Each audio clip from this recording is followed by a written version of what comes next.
हर दूसरी माँ आके कहती है और डॉक्टर साहब ये वैसे तो चिप्स और वो नूडल्स ये सब खा लेता है लेकिन मेरा बच्चा सब्जी नहीं खाता है। हर छोटे नवजात बच्चे को पीलिया हो जाता है। लिवर के बारे में यूनिक चीज आपको बताऊंगी। तो हमने वैक्सीनेशन ड्राइव शुरू करी।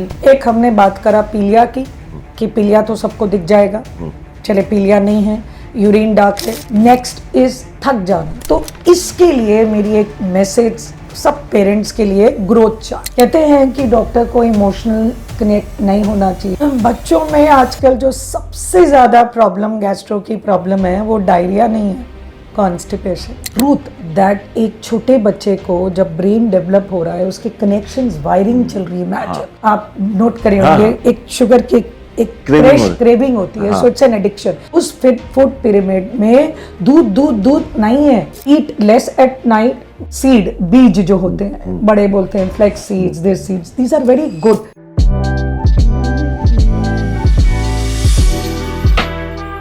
हेल्थ वायर मीडिया में आपका स्वागत है। मैं हूं शारिक खान और आज हम मौजूद हैं मेदांता हॉस्पिटल में और यहाँ आज हमारे साथ होंगी डॉक्टर नीलम मोहन, जो मशहूर लिवर स्पेशलिस्ट हैं, गैस्ट्रो की डॉक्टर हैं और बच्चों की सेहत पर इनकी रहती है खास नजर।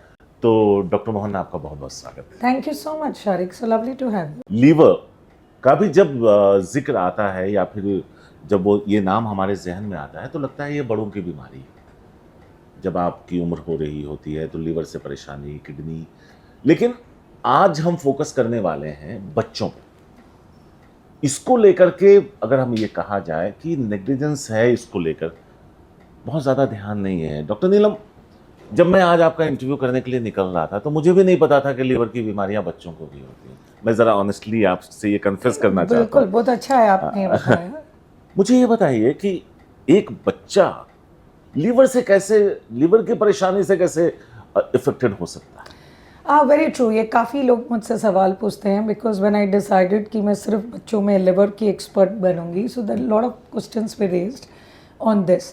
सो फर्स्ट ऑफ ऑल, जो बच्चे का लिवर है क्यों खराब होता है? जी।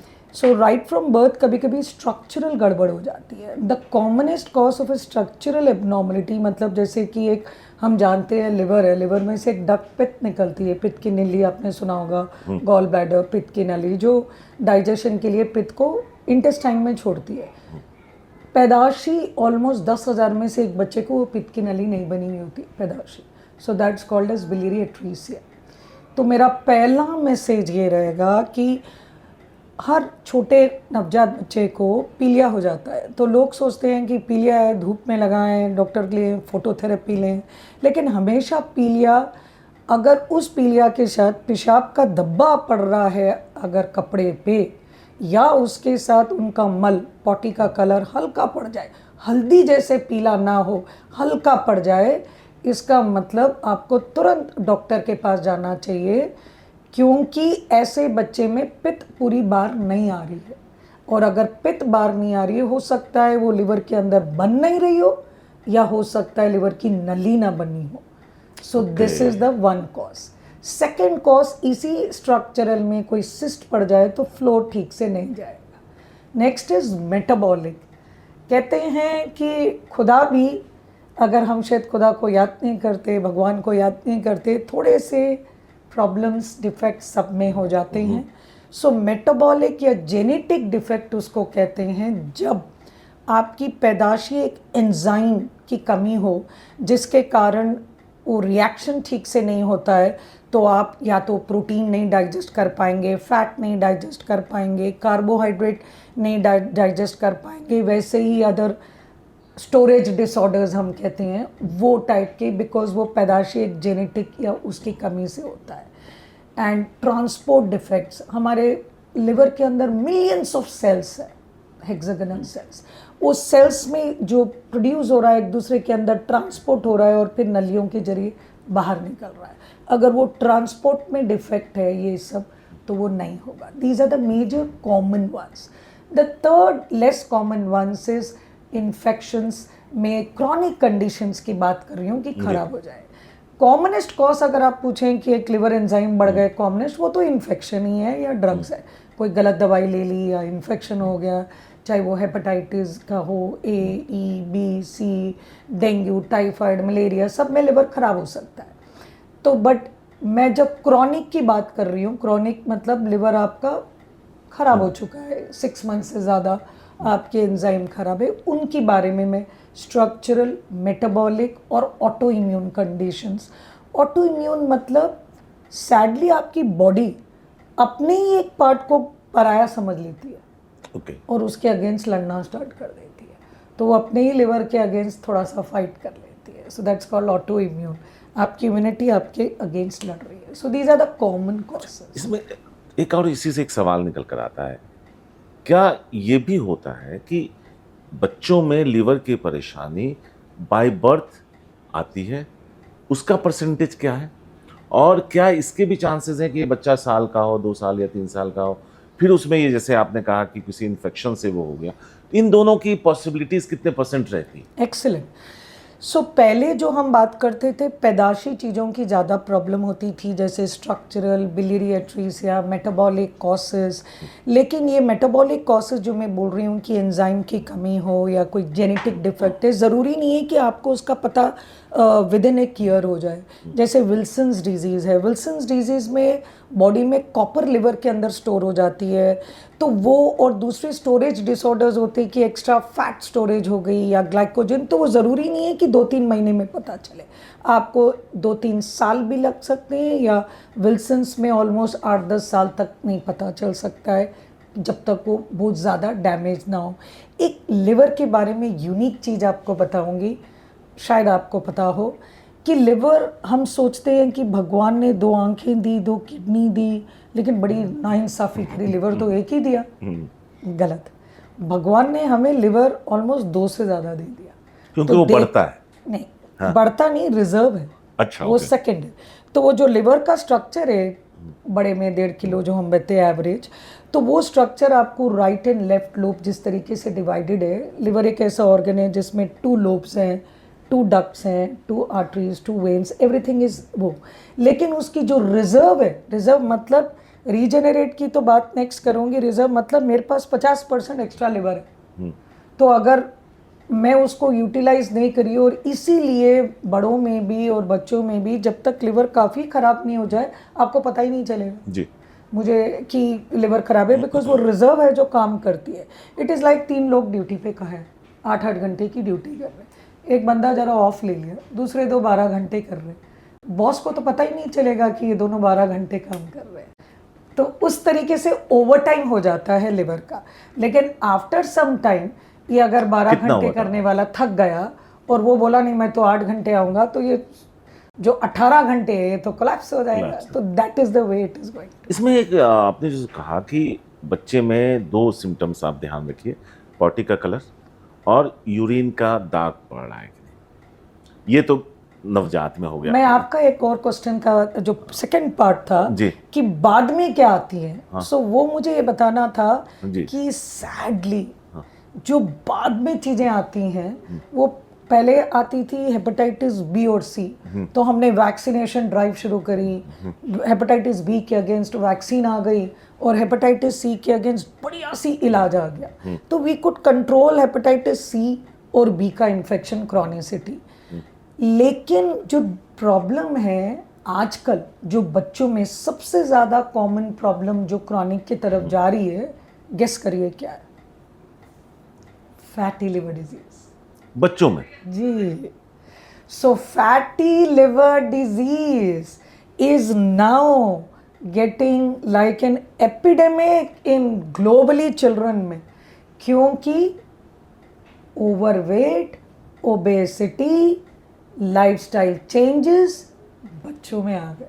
उस पे हम चलेंगे, पहले 2-4 सवाल हमारे इधर के रह गए।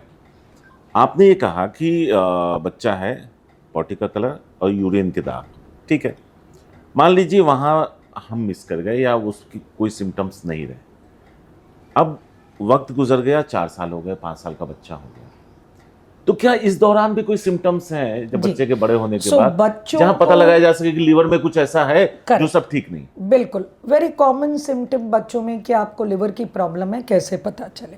एक हमने बात करा पीलिया की, कि पीलिया तो सबको दिख जाएगा, चले पीलिया नहीं है, यूरिन डार्क है, स्टूल्स कलर मिस हो गया, इचिंग भी एक सिम्टम है लिवर अच्छा। की बीमारी का।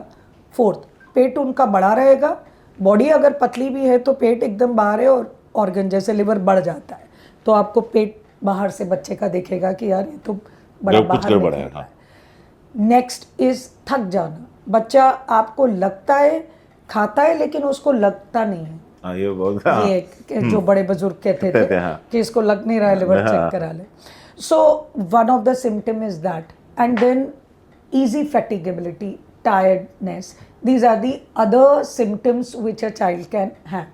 But मैं आपको ये भी इतला करना चाह रही हूँ कि ये सब तो सिम्टम्स हैं, लेकिन जो नहीं जानते हैं माँ बाप, वो ये नहीं जानते हैं कि मोटापा बीमारी है। वो मोटापे को बीमारी समझते ही नहीं है। कहते हैं हमारा बच्चा तो हेल्दी है, गोलू मोलू सा है। तो वो कभी वर्ड हेल्दी को अगर चेंज कर दें और ये एक्सेप्ट कर लें कि मेरा बच्चा तो मोटा है, तो उसके लिए वो कैसे करें, उनको समझ नहीं आता है कि क्या वजन होना चाहिए। हमें चलो भाई अडल्ट्स में हम एक बहुत रफ फिगर देते हैं कि आपकी जो भी हाइट है उसमें से -100 करिए तो आपका वेट होना। आपकी 170 हाइट है तो आप 100 कर दीजिए तो आपका 70 किलो हो गया। 160 हाइट है तो मेरे को 60 होना चाहिए। सो ये एक रफ है फिगर, लेकिन बच्चों में आप कैसे पता करेंगे? तो इसके लिए मेरी एक मैसेज सब पेरेंट्स के लिए, ग्रोथ चार्ट। जब आप एक पीडियाट्रिशियन के पास जाते हैं तो एक ग्रोथ चार्ट दिखता है आपको। वो ग्रोथ चार्ट पे हम वेट और हाइट प्लॉट करते हैं। उस वेट एंड हाइट के प्लॉट से बीएमआई का इक्विवेलेंट निकालते हैं। बड़ों में जैसे ओवरवेट is 24 to 27, मोटापा is more than BMI 27। तो वो BMI more than 27 का इक्विवेलेंट जो बच्चे में है वो चार्ट बताता है। तो पेरेंट्स को जब तक चार्ट नहीं रखेंगे पता ही नहीं चलेगा। हाँ, ओवरवेट एकदम है तो पहचान जाते, लेकिन जब वो 2-3 किलो ज़्यादा होते हैं तो मैं पेरेंट्स को बताती हूँ कि इसका वेट आइडियली 13 किलो होना चाहिए और बच्चा ऑलरेडी 16 है, तो उसको लगता है 3 किलो तो है, बट बात परसेंटेज की है। अच्छा, किलो की नहीं है। किलो की नहीं है। अगर आपका परसेंटेज सोचें कि 13 में के ऊपर आप 3 किलो है तो ओवरऑल आपका परसेंटेज 30%, 25% चलेगा। हाँ। मतलब एक अडल्ट है आपका 70 होना चाहिए, तो आपको मैं 30% ज़्यादा उसका ऑलमोस्ट 15-18, तो आप 85 हो, तो मुझे तो वो बच्चा 85 दिख रहा है। लेकिन माँ बाप को 3 किलो ही ज़्यादा है, 5 किलो ज़्यादा है। It's not the kilo, ratio में परसेंटेज कि रेशियो। अगर आपका 100 रुपए में 10% गया तो 10 रुपए गए, और अगर आपने 10,000 में 10% गंवा दिया तो 1000 गंवा दिया। That is the problem. So that you need to understand. Yes. ये बहुत इंपॉर्टेंट पॉइंट उन्होंने कहा है कि आप ये सोचते हैं अच्छा बच्चा तो हमारा 2 किलो ही ओवरवेट, लेकिन जिस रेशियो में वो 2 किलो ज्यादा है वो कई परसेंटेज को ऊपर ले जाता है। डॉक्टर साहब, यहीं पे मेरा सवाल था कि आपने ये बताया कि बच्चे का पेट बाहर है, थकान है, इचिंग है, तो हल्के में मत लीजिए। अब वापस आते हैं ट्रीटमेंट पे। कोई एक बच्चा है जो 6 महीने का है, साल भर का है, आपने कुछ बच्चों का लिवर ट्रांसप्लांट किया तो शायद 2.5 साल का बच्चा 500 के लिवर ट्रांसप्लांट्स कर चुके हैं। तो मेरा By the grace of God, I was the first one to start liver transplants in children in India.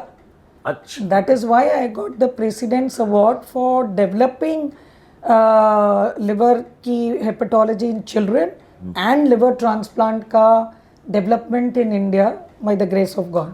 Doctor दिलम, यही एक सवाल है कि अब तक सबसे छोटे बच्चे का, किस उम्र के बच्चे का आपने ट्रांसप्लांट किया? 2 सेकंड, सवाल आगे और जुड़ा हुआ है।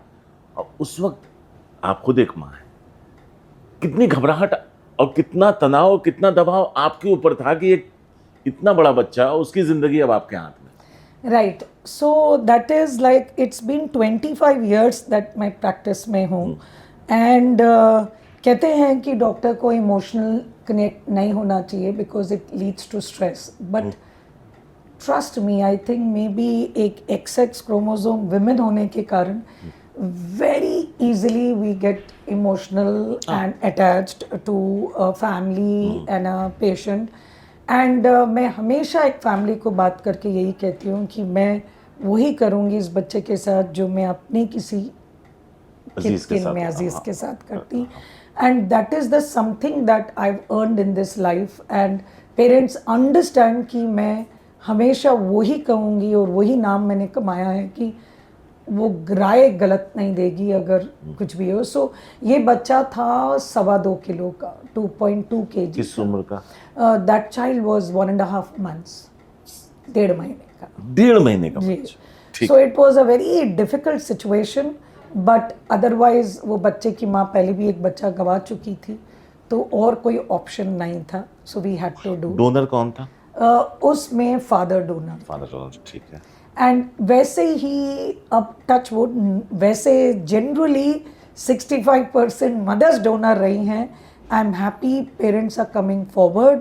अब लाइक बिकॉज बच्चे के ग्रैंड पेरेंट्स भी यंग होते हैं, तो uncle aunty grandparents transplant दे सकते हैं. इनफैक्ट ट्रांसप्लांट्स में आप कोशिश करते हैं कि ब्लड ग्रुप का मैच मिल जाए.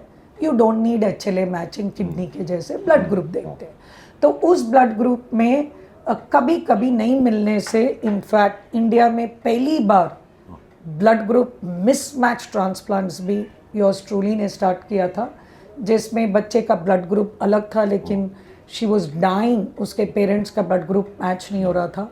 तो हमने ब्लड ग्रुप मिसमैच किया और एक प्रोटोकॉल बनाया जिसमें से उनकी बॉडी में से मशीन से प्लाज्माफेरेसिस से उनका वो एंटीबॉडी निकाल लेते हैं ताकि वो नए लिवर को अटैक ना करे. So that also we start. तो अब हम यहाँ से निकलते हैं आगे की तरफ चलते हैं. जी. फिर से वही सवाल आता है दिमाग में कि गैस्ट्रो की भी बात होती है, तो कहते हैं अरे यार ये तो 40 साल के हो गए तो गैस हो गया, कई तरह की परेशानियां हो गई, ईटिंग हैबिट्स खराब है. बच्चों में भी गैस्ट्रो का इश्यूज जी, देखने को मिलता है, और किस बिल्कुल. तरह के इश्यूज हैं? जी. बच्चों में आजकल जो सबसे ज़्यादा प्रॉब्लम गैस्ट्रो की प्रॉब्लम है वो डायरिया नहीं है, कॉन्स्टिपेशन. पहले डायरिया की प्रॉब्लम इंडिया में ज़्यादा होती थी, loose stools, motion, hygiene, infection. लेकिन अब जो हम देखते हैं वो कब्जी. ऑलमोस्ट हर दूसरा या तीसरा बच्चे को कॉन्स्टिपेशन है. और वंस अगेन ये हमारी डाइट एंड लाइफस्टाइल से रिलेटेड है. बिल्कुल. आजकल के बच्चे इस टोटल स्क्रीन टाइम उनका इतना बढ़ गया है. It's so sad. माँ बाप आते हैं, 3 साल का बच्चा, 5 साल का बच्चा, वो मोबाइल हाथ में उसको बिठा के रख रहे हैं. एंड मैं पूछती हूँ इसका स्क्रीन टाइम क्या है? डॉक्टर साहब सो सॉरी 4-5 घंटे देख लेता है. एंड यू डोंट नो कि मतलब वो बच्चा दोषी है या एनवायरनमेंट दोषी. अभी मैं यहाँ पे एक छोटा सा आपको, हमारे बड़े भाई का बच्चा अब 1.5-2 साल की है. 8 महीने तक वो हम लोगों को देख के बड़ा उछलती थी.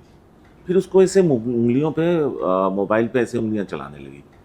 फिर मैंने नोटिस किया कि जब मैं शहर से ज़्यादातर बाहर रहता हूँ, जब मैं पहले आता था ना तो देख के चहक जाती थी. उसने रिएक्ट करना बंद कर दिया. एक्सीलेंट. वो मोबाइल, हाँ. और उसके बाद उसको अगर कुछ हो तो चिड़चिड़ापन. मैंने भाई को कहा, मैंने कहा भाईजान कुछ गड़बड़ है. 100%. मैंने कहा इसका मोबाइल बंद कीजिए. तो हमने क्या किया, मोबाइल बंद किया, टीवी देखना बंद किया.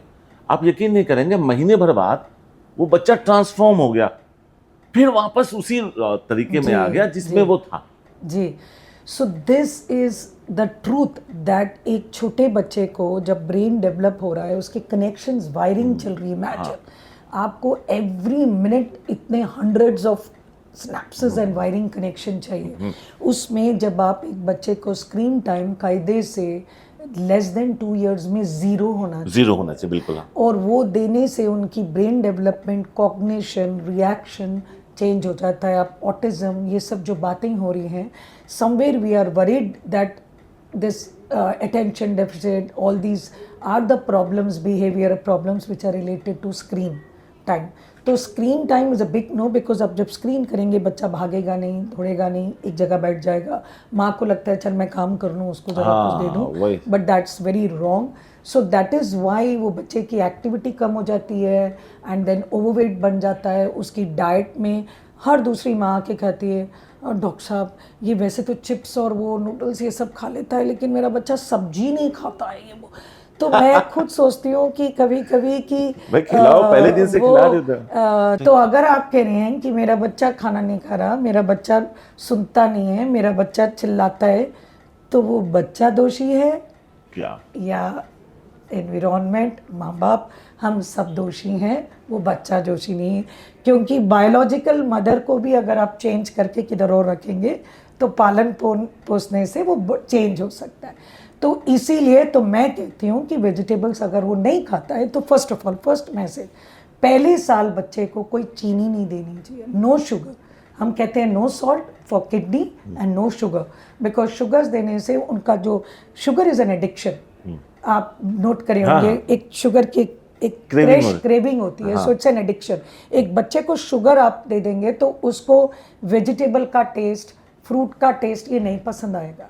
तो पहले 1-1.5 साल बच्चे को कॉन्सेंट्रेट करिए कि उसको टेस्ट में वेजिटेबल्स, फ्रूट्स, ये सब को टेस्ट में डलवाइए तभी। और अगर वो बच्चा डायरेक्टली, अब अगर लेट हो गया, आप मिस कर दिए, तो आप उस वेजिटेबल को, मैं कहती हूँ सूप बना लो और उसके आटे में गूंद दो, कटलेट जैसी कोई चीज़ बना दो, not fried but you can fitter it, bake it.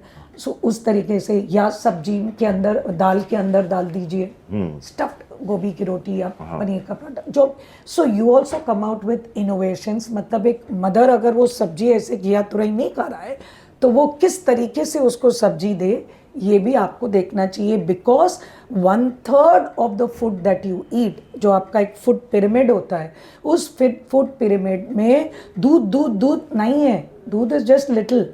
आपको 6 महीने के बाद एक बच्चे को, जो बच्चा ऊपर से दूध पी रहा है, 1 साल का बच्चा या 2 साल का, ऊपर का दूध मैक्सिमम, ब्रेस्ट फीडिंग अगर बंद भी हो गई तो 500 ml तक दे एक दिन में। हरियाणा से बच्चे आते हैं, माई होली खाओ 1-1 लीटर, 1.5 लीटर। तो वो बच्चे का स्टमक की कैपेसिटी है।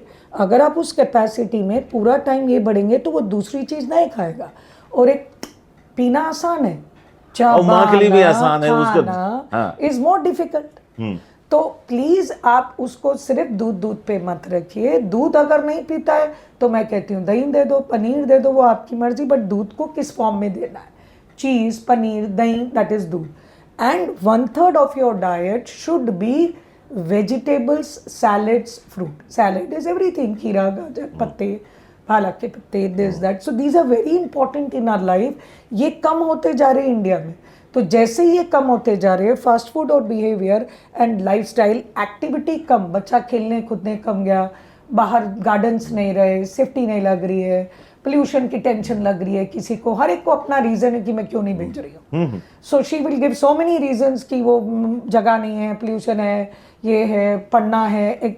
सो हेल्थ इज़ इक्वली इम्पॉर्टेंट ना। क्या फ़ायदा एक बच्चे का जो क्लास में फर्स्ट आ रहा है और एक ओबीस है, ओवरवेट है। कहते हैं माँ बाप को क्या देना है? ज़मीन जायदाद नहीं देना है, विद्या, एजुकेशन और सीरत, बिहेवियर एंड खाने की तमीज, health.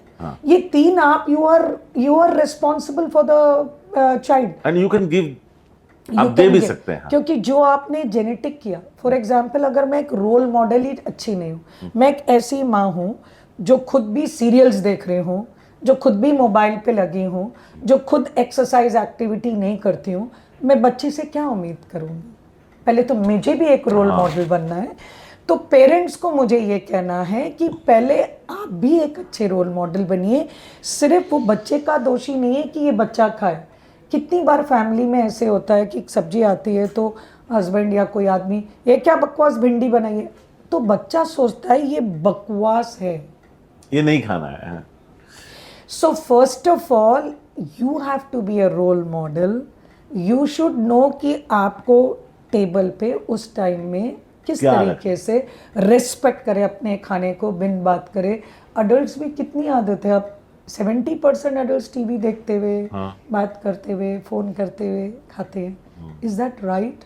Ask yourself, it's not right. तो आप ये कह रही हैं कि गैस्ट्रो के इश्यूज में आपको कॉन्स्टिपेशन हो गया और डायरिया है, पेट दर्द है, और रिफ्लक्स। तो ये जो एसिडिटी रिफ्लक्स की प्रॉब्लम है, ये सिर्फ बड़ों में नहीं है, बच्चों में भी। बच्चों में ऑलमोस्ट 5% बच्चों में रहती है, और अडोलेसेंट, बिकॉज अब अडोलेसेंट भी ये जो कोल्ड ड्रिंक आप पीते हैं, जो बच्चे पी लेते हैं, it's like suppose to be, कहते हैं हार्पिक की रिप्लेसमेंट है। बाथरूम में आप डालें तो उसको साफ कर लें, कहना है।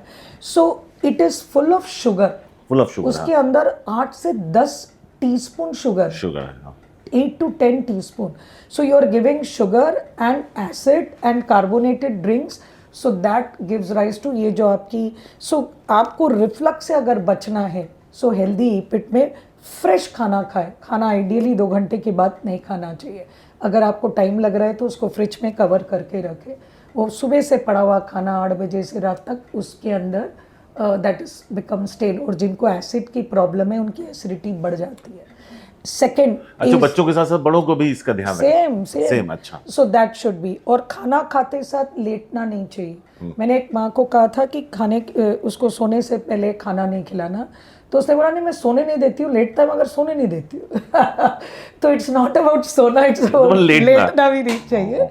So that is why I changed it कि यू शुड नॉट इमीडिएटली, क्योंकि आपका स्टमक लिक्विड जो है खाली होता है 50% इन 30 मिनट्स. सॉलिड आपका खाली होने में ऑलमोस्ट 2-3 घंटे लग जाते हैं टू इवन गेट 50%. तो रात के time you should be eating less. That's why कहते हैं कि सूरज के बाद whatever, eat less at night, otherwise वो आपकी रिफ्लक्स, एसिडिटी ये सब बढ़ जाती है. सेम बच्चों में मोटापे से, लेस एक्टिविटी से ये रिफ्लक्स एक्टिविटी एंड द डाइस्टाल. तो जो कॉमन मैं देखती हूँ patient gastroenterology, constipation, pen abdomen, reflux disease, ये कॉमन बीमारियां हैं जो हर. इसका तो फिर तो एक ही उपाय तो यही है जो हम घूम कर, चाहे मैं आपसे जितने सवाल पूछ लूँ, वापस घूमकर हम वही आ जाते हैं कि खिलाइए अच्छा, सुलाइए अच्छे से, फिजिकल एक्सरसाइज कराइए, उन चीज़ों से बचाइए जो सेहत के लिए अच्छी नहीं. अब फिर से वही सवाल, जवाब आप कि क्या क्या चीज़ें हैं और किस उम्र से किस उम्र तक. मान लीजिए एक बच्चा, हम 6 महीने के बाद से बात करते हैं, 8 महीने के बाद, क्योंकि तब 8 महीने के बाद ही वो खाना. किस उम्र तक क्या क्या ना दिया जाए. कोल्ड ड्रिंक, समोसा, चिप्स तो समझ में आता है, उसको हम किनारे रख देते हैं, वो तो सबको मालूम है. लेकिन हमें लगता है कि हम रोटी खा रहे हैं तो बहुत अच्छा है, चावल दे रहे हैं तो अच्छा है, पराठे खा रहे हैं तो ठीक है, चिकन के का पीस है जो उसको हमने मसल के दे दिया तो वो ठीक है.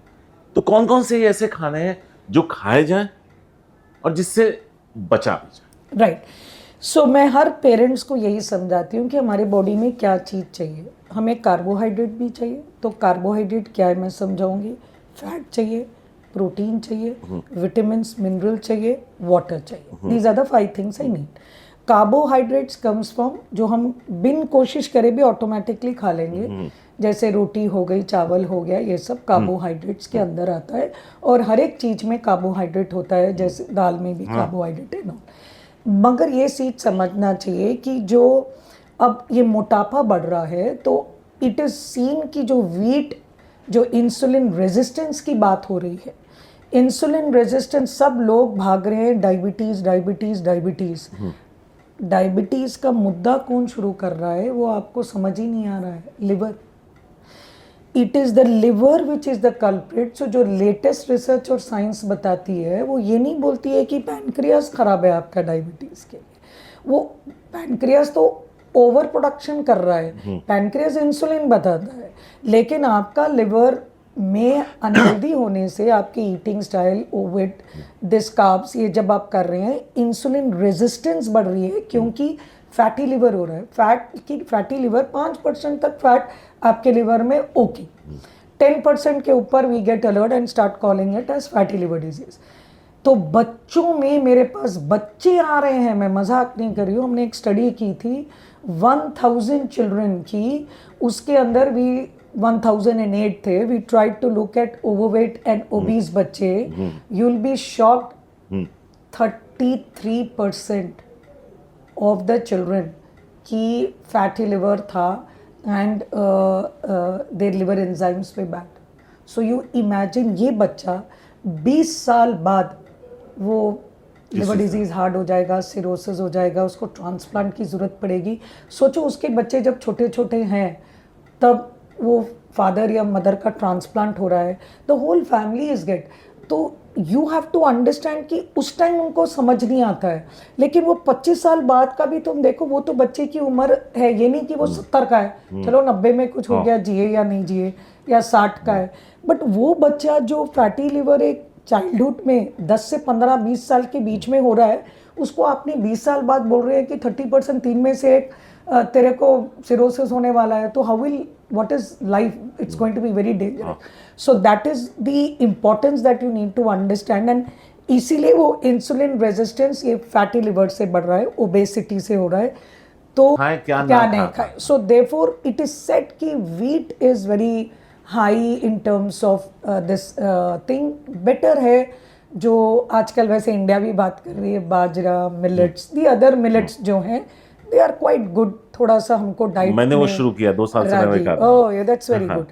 So you should switch over to other millets, which is also equally good. That is number one. गेहूं से बचा जाए, Right. सफेद आटे से. हाँ, मैदा तो processed, everything is bad. मैदा तो, Anything which is processed, whether it is sugar, maida, everything is going to be bad. Second is you need protein. तो प्रोटीन चाहे आप वेजिटेरियन हो, नॉन वेजिटेरियन, ठीक है. अगर आप चिकन मसल के दे रहे हैं, अंडा दे रहे हैं, I have no problem. Vegetarian है तो आप पनीर दिए, सोया दिए, दाल दिए, बेसन दिए, कड़ी दिए. So there are the protein sources एक बच्चे को देना चाहिए. तो माँ को ये देखना है, एक माँ क्या कहती है जब बच्चा पेट में कहता है बस हो गया, तो क्या बोलती है मदर?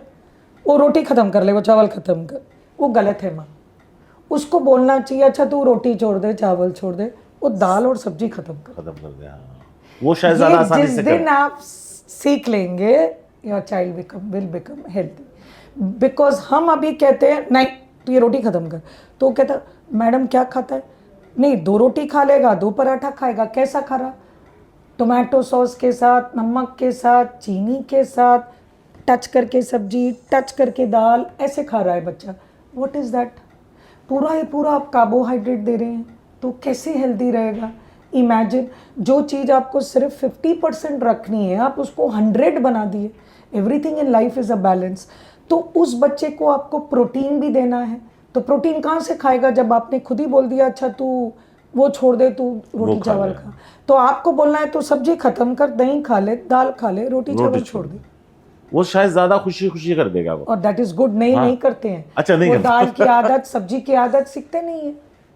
अगर ये बचपन से आदत डाल देंगे तो उसको टेस्ट आ जाएगा कि मुझे दाल खानी है, सब्जी खानी है.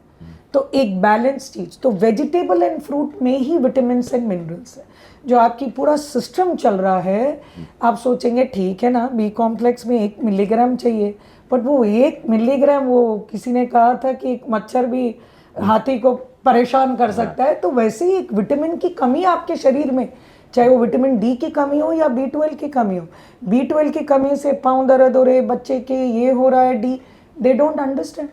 क्योंकि वो बाहर खेलने नहीं चाह रहा, उसको डी की कमी हो गई, B12 है, वेजिटेरियन है, सो वी डोंट चेक. सोचते बच्चे में क्या टेस्ट करने हैं B12 के. So these are the defects that can happen. तो अगर आप एक डाइट अच्छी दे रहे हैं, उसको सब्जी का प्रोपोर्शन, फ्रूट का प्रोपोर्शन, 150 ग्राम फ्रूट, 1 किलो नहीं चाहिए, 150 ग्राम फ्रूट, 200-150 ग्राम सब्जी, 200-250 ml दाल 24 घंटे में एक अडोलेसेंट को, ये भी देना है. And then salad. सैलड का मतलब खीरा, गाजर एंड दी सैलड लीव्स. जितनी चीज़ कच्ची होती है that is very good for your body. आपके अंदर एक गट बैक्टीरिया है, आपको मालूम है या नहीं? The number of cells of bacteria more than 1000 times more than your own cells. जो आपकी सेल्स है उससे ज़्यादा आपके अंदर.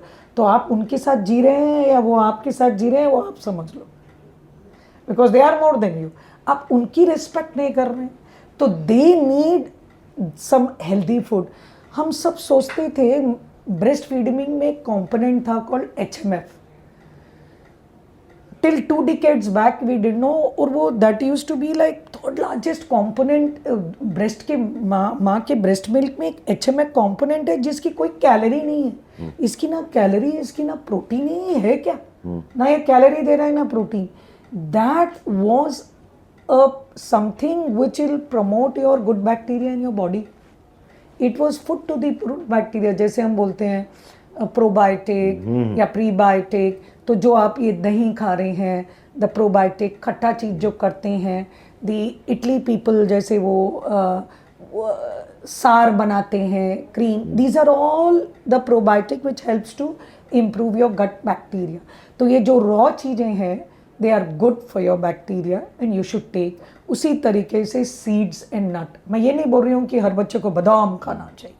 नट्स का मतलब ये है चाहे वो मूंगफली हो 5-10 ग्राम, सीड, बीज जो होते हैं, बड़े बोलते हैं flax seeds, this seeds, these are very good because they have antioxidants.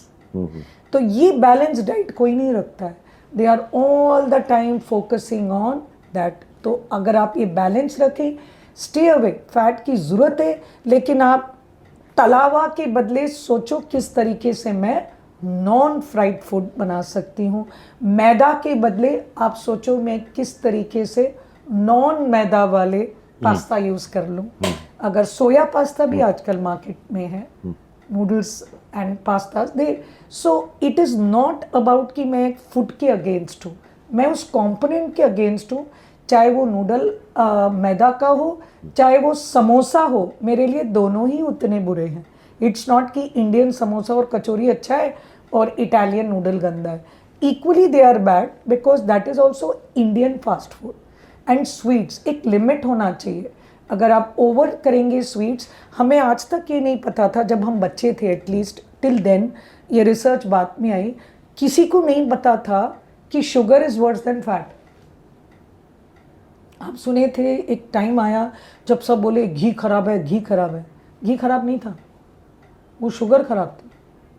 So that was an industry और वट एवर दैट, उस टाइम में वो कोक आया, बिग फूड्स आया। अगर आप अमेरिका चले जाएं और आपके जेब में $5 हैं, आप फास्ट फूड खूब इतना खा सकते हैं जो घटिया है आपके लिए, मैदा, बर्गर, फ्राइड चिप्स, ये खा सकते हैं। अगर आप एक हेल्दी खाना बोलो कि मुझे एक फ्रेश सैलेड या वो होना, तो भूल जाए आप कि $5 में मिलेगा। So the cost of living on a healthy food is very expensive because उन्होंने ये एडिक्शन डाल दी, और ये cheap food is all fast food and this is unhealthy. अब है कि इसको हम ख़त्म करते हैं, लेकिन उससे पहले एक आध दो सवाल एक छोटा सा आपसे सलाह चाहिए होगा कि बच्चे को, जैसे हम जब कहते हैं कि भाई आप जब एबव 40 हो तो आप अपने टेस्ट कराएं और साल में एक बार कराएं, क्या बच्चों में भी कुछ ऐसे कराने की ज़रूरत है कि आपका बच्चा हेल्दी है? Excellent question. सो नंबर 1, बड़ों में मैं कहती हूँ कि जब आप किसी से प्यार करते हैं तो आप उसकी बर्थडे के दिन गिफ्ट के बदले एक वाउचर दे दो हेल्थ का कि अपनी टेस्ट करा लें। ठीक है, that's a good way of loving people. अगर आपको अपने दोस्त से मोहब्बत है और उसकी बर्थडे है, तो आप वो फूल लेके, वो गिफ्ट्स लेके, वो चॉकलेट्स लेके मत जाए। एक्चुअली आप उसको एक बोले यार ये हेल्थ वाउचर ले ले तेरे लिए। बहुत बढ़िया। हाँ, सो that is the way of understanding the importance कि इंडियंस को, मैं प्लेन में बैठी हूँ आपके साथ, तो आपको मैं कहती हूँ मेरा कार्ड देखिए, मैं एक डॉक्टर हूँ, भगवान मुझे डॉक्टर से दूर रखे। अरे समझ नहीं रहे हो कि वो डॉक्टर से दूर आप इलाज के लिए क्यों सोच रहे हो अपने आप को? प्रिवेंशन तो आपको समझ ही नहीं आ रहा है। हाँ, प्रिवेंशन के लिए बात कर लो। इंडिया में प्रिवेंशन जैसी चीज है ही नहीं। तो द चेंज, एक मैंने एक आउटलुक में अभी मैगजीन में एक इंटरव्यू दिया अगस्त महीने में, कि उसमें क्वेश्चन था what will you envision in India in 2047, 100 साल बाद इंडिपेंडेंस की इंडिया कैसी रहेगी। वो हेल्थ के लिए मुझे एक आर्टिकल लिखने के लिए कहा, तो जिसमें मैंने यही कहा कि मैं चाहूँगी कि प्रिवेंटिव हेल्थ केयर इंडिया में डेवलप हो नेक्स्ट ईयर तक। जब तक आप प्रिवेंटिव नहीं, आप जब तक मोटापा नहीं बचाए, मोटापा से ही फैटी लिवर आ रही है, उसी से ही डायबिटीज़ आ रही है, उसी से ही कोलेस्ट्रॉल बढ़ रहा है, उसी से ही हार्ट डिजीज़ हो रही है। तो दीज आर ऑल प्रिवेंटेबल। आप क्या कर रहे हैं? हार्ट डिजीज़ पहचानने जा रहे हो कि मेरा ब्लॉक खोलो, मेरे को इंसुलिन दे दो, मेरे को कोलेस्ट्रॉल कम करने की दवाई लिख दो। मैं कोलेस्ट्रॉल की दवाई लिखूं, इंसुलिन की दूं, आपका बाईपास करूं, या पहले आप बचपन में मेरे पास ला लो ना। आप एक यहाँ पे पेड़ है, उसको आप डाल रहे क्या, उसको क्या पेड़ बना रहे वो देखो। पूरी हेल्थ आप कॉन्सेंट्रेट कर रहे हो कि ये diabetes, heart disease, liver disease, ये इन पे आप घूम रहे हो। वो पूरा पैसा आप बच्चे पे लगाओ, बच्चे पे। मतलब यही है क्यों? क्योंकि अगर ये बच्चे को आप साउंड रखोगे, चेक करोगे, तो किसको चेक करना है?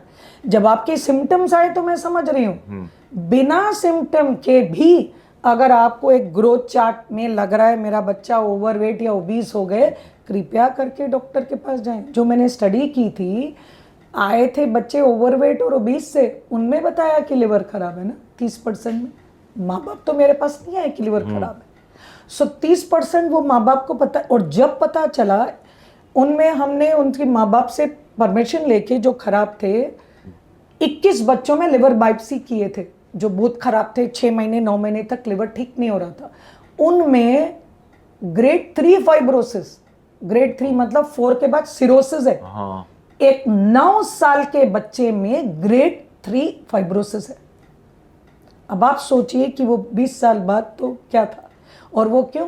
कोविड के टाइम डॉक्टर साहब ध्यान नहीं रखे, बच्चे का वेट था 79 किलो, 11 साल के बच्चे का, 9 साल के बच्चे। 9 साल के बच्चे। ठीक है, माना लंबा था, लेकिन 79। फिर 8 महीने बाद वही मदर 59 करके लाई, जब मैंने उनको पूरा डाइट और लिवर बताया, क्योंकि उनको 20 साल बाद बच्चा हुआ था, तो बस बच्चे को तो सर पे रखेंगे कि बच्चा जो बोले। तो पेरेंटिंग भी 4 किस्म की होती है। एक होता है नेग्लेक्टफुल, मैं टीवी देख रही हूँ, मोबाइल देख रही हूँ, आप क्या कर रहे हैं मुझे इंटरेस्ट नहीं है, नेग्लेक्टफुल। एक होता है परमिसिव, जी जी जी आप जैसे बोले जी, परमिसिव पेरेंट्स थे वो भी गलत है। वो एक है डिक्टेटर पेरेंट, नहीं नहीं वो भी गलत है। पेरेंटिंग राइट इज अथॉरिटेटिव, हम दोनों मिलके बात करें ये सही है ये गलत है, और ये क्यों सही है ये क्यों गलत है, discuss, be friend and discuss, that is the parenting. वो बच्चा जो बोला जी जी जी जी, सो दैट इज रॉन्ग। और दूसरा, बच्चे के सामने आप बोल रहे बच्चा मेरी सुनता नहीं, बच्चा मेरी सुनता नहीं, बच्चे को तो अच्छा लग रहा है कि मेरी तारीफ हो रही है, मेरे को बोल रही है कि मेरी सुनता नहीं है। How can you tell that? हाँ, वो भी उसके सामने। 18 ईयर्स तक तो आपकी जिम्मेदारी है। हाँ, 18 के बाद कुछ हुआ तो समझिए। तो आपको मैं लिखी हुई हूँ पेरेंटिंग के बारे में, कभी नेक्स्ट टाइम बात करेंगे कि एक एडोलेसेंट के साथ आपको किस तरीके से पेरेंटिंग करनी चाहिए। बिकॉज आज आप जो भी हैं 80% 90% जो आप बचपन में एडोलेसेंट तक बने वही है। हाँ। अगर आपके संस्कार, अगर आपकी पेरेंटिंग, उस बचपन में एनवायरनमेंट खराब था, तो चांसेस है कि very high that you will be like that. और ठीक है, तो वेरी हाई बाहर के लोग, तो इसीलिए हमें उस पे, और एक 2 फैक्ट में बिछड़ने से पहले आपको दूंगी। अगर एक प्री स्कूल बच्चा ओवरवेट या ओबीस है, तो 25% वो ओबीस अडल्ट बनेगा, तो डोंट ओवरफीड। एक 6 साल का बच्चा ओबीस है, तो 50% वो ओबीस अडल्ट बनेगा। एक 14 साल का बच्चा ओबीस है और उसकी माँ बाप में एक ओबीस है, 80% वो ओबीस बनेगा। तो आपको जेनेटिक जो मिला आप तो चेंज नहीं कर सकते। क्या आप अपने माँ बाप चूज कर सकते? यू कांट, वो तो मिला। लेकिन आपको अगर गलत जीन्स मिल गए, कि आपके जीन्स में आपके मदर फादर अगर ओबीस निकले या ग्रैंड पेरेंट्स हैं, आपको ज़्यादा मेहनत करनी है, और उस पेरेंट्स को भी एक रोल मॉडल करके, कुछ भी मुश्किल नहीं है, इट इज़ डिफ़िकल्ट बट मुश्किल तो है। जैसे मुझे अगर 3 किलो वजन बढ़ जाता है तो it's like I am like it takes a long time to get that. यूँ बढ़ता है कम होने में तो वो 3 kilo it takes a long time to come down. So this is why हर घर में एक मशीन होनी चाहिए, वेइंग मशीन। हर हफ्ते अपना वेट होना चाहिए, ताकि वो वेट देख के थोड़ा करना आसान है, ज़्यादा करना मुश्किल है। बहुत बहुत शुक्रिया आपका। 2-4 चीज़ें हैं जो मैं एक बार फिर से रिमाइंड कर देते हैं। बच्चे का ध्यान रखिए, सिम्टम्स पर नज़र रखिए।